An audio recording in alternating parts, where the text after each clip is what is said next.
Merhaba arkadaşlar. Bu videoda elinizde bulunan artık ipleri değerlendirebileceğiniz oldukça kolay ve sevimli şapka anahtarlık yapacağız. Anahtarlığın yapılışında koton ipler ile 2,5 milimetre tığ kullanacağız. Anahtarlığın yapılışına sihirli halka yaparak başlayalım. 2 zincir, halkanın içerisine 17 tane ikili trabzan yapalım. Başlangıç zinciri ile birlikte toplam 18 tane ikili trabzan olmalı.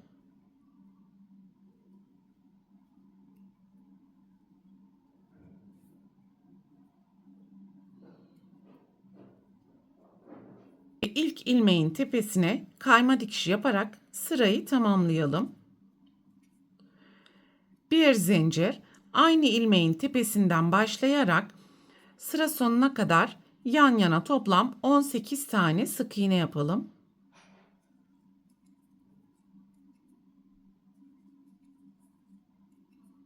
...18 sık iğneyi yaptıktan sonra ilk sık iğnenin tepesine kayma dikişi yaparak sırayı tamamlayalım. Bir zincir ve altta yapmış olduğumuz 18 sık iğnenin her birinin tepesine bir tane sık iğne yaparak toplam 18 tane sık iğne elde edelim.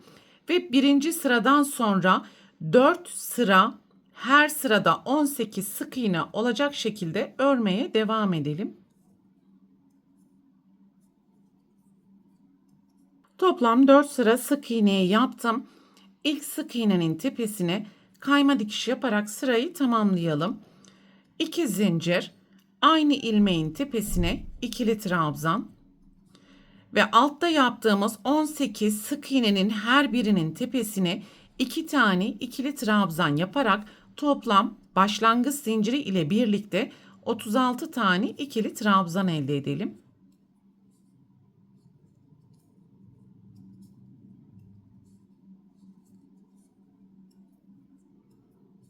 Sıranın sonuna geldiğimiz zaman bir miktar ip bırakarak ipi keselim ve ilk ilmeğin tepesinden gizli birleştirme yapalım.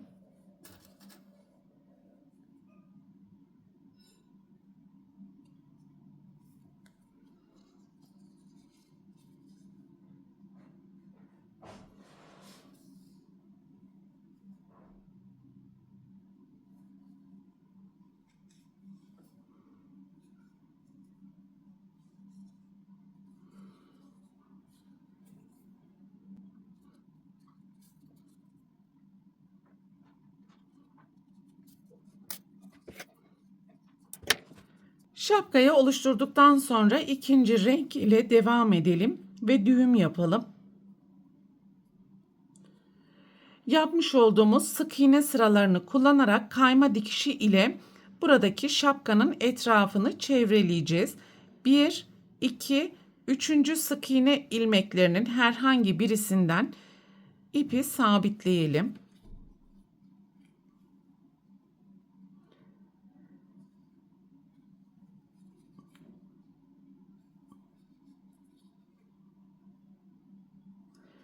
Tüm sık iğne ilmeklerini sırayla kullanarak kayma dikişi yapalım.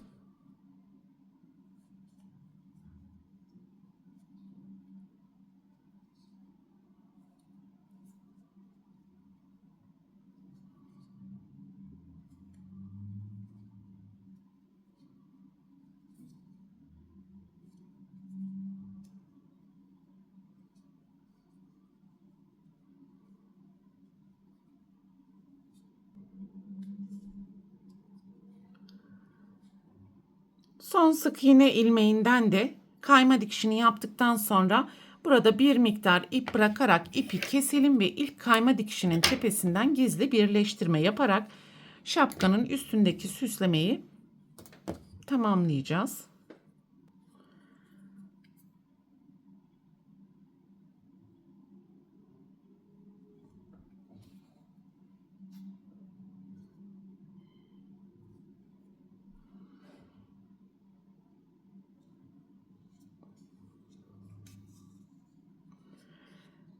Görmüş olduğunuz gibi iç içe geçmiş V'leri bu şekilde oluşturmuş olduk. Şimdi bu ipi de tekrar şapkanın iç kısmından gizleyelim.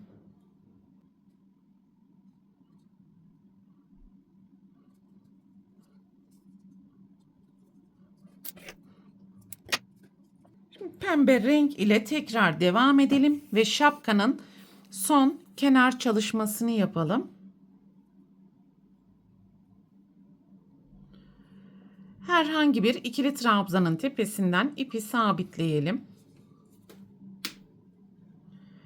Bir zincir, sonraki ilmeğin tepesine kayma dikişi, bir zincir, sonraki ilmeğin tepesine kayma dikişi ve sıra sonuna kadar bir zincir kayma dikişi, bir zincir kayma dikişi yaparak şapkanın etrafını çevreleyelim.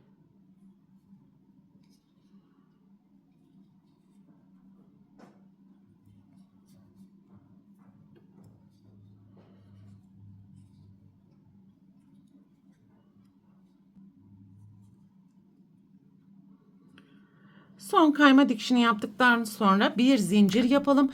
Anahtarlık klipsini takacak kadar ip bıraktıktan sonra ipi keselim. İlk ilmeğin tepesinden gizli birleştirmeyi yapalım ve anahtarlık klipsini takalım.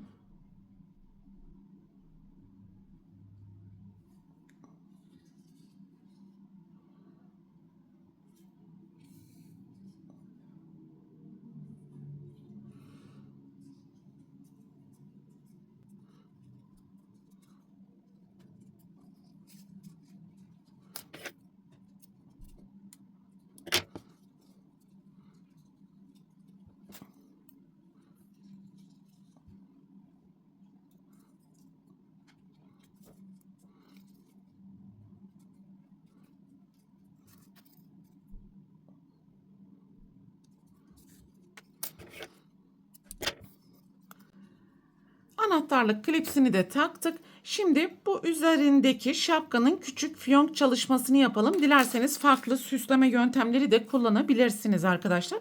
Sihirli halka yapalım tekrar.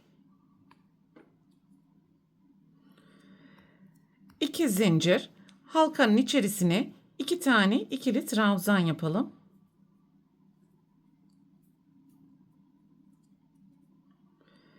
İki zincir, halkanın içerisine kayma dikişi, 2 zincir, halkanın içerisine 2 tane ikili trabzan,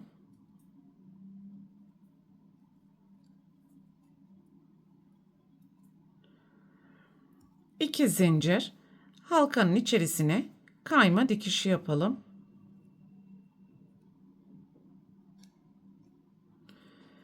Bir zincir yapalım. İpi keselim ve fiyongun etrafını saracak kadar ip bırakarak keselim.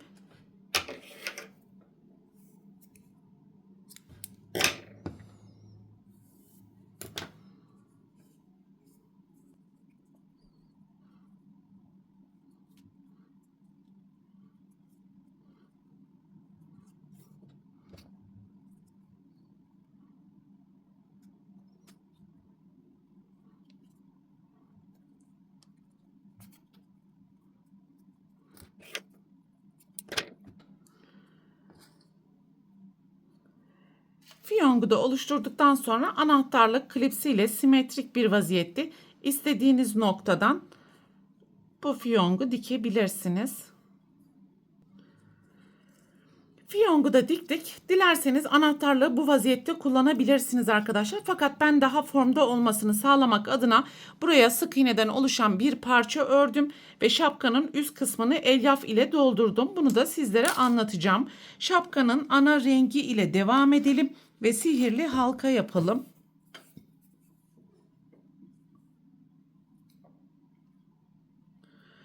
Bir zincir, halkanın içerisine 9 tane sık iğne yapalım.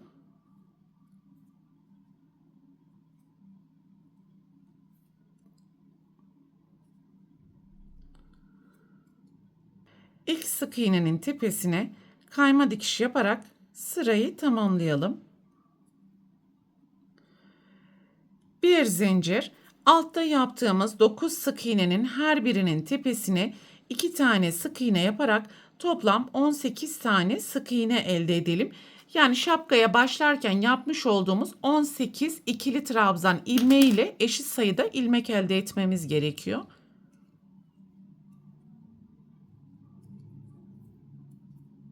18 sık iğneyi yaptıktan sonra ilk ilmeğin tepesine kayma dikişi yaparak sırayı tamamlayalım. Bir zincir, dikecek kadar ip bırakalım ve ipi keselim.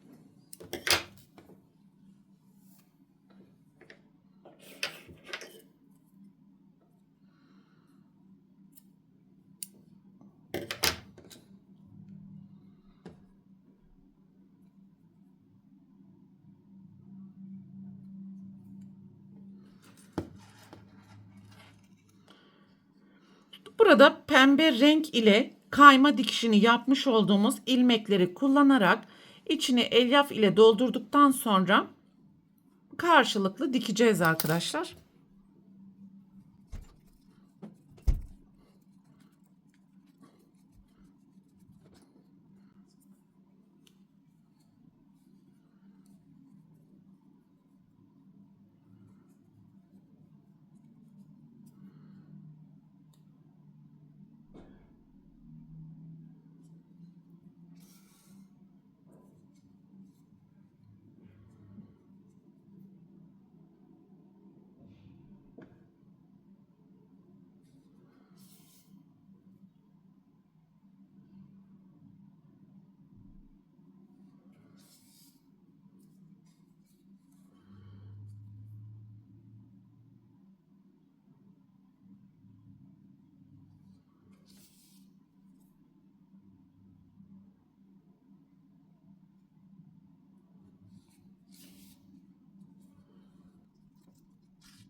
Evet, görmüş olduğunuz gibi gayet muntazam oldu arkadaşlar. Böylelikle anahtarlığında tüm yapılış aşamalarını tamamlamış olduk. Bu videoda anlatacaklarım bunlardan ibaretti. Umarım sizler için faydalı bir video olmuştur. Sonraki eğitim videosunda görüşene dek lütfen kanalıma abone olarak videomu beğenmeyi ve düşüncelerinizi yorumlar kısmında belirtmeyi unutmayın lütfen. Hoşça kalın.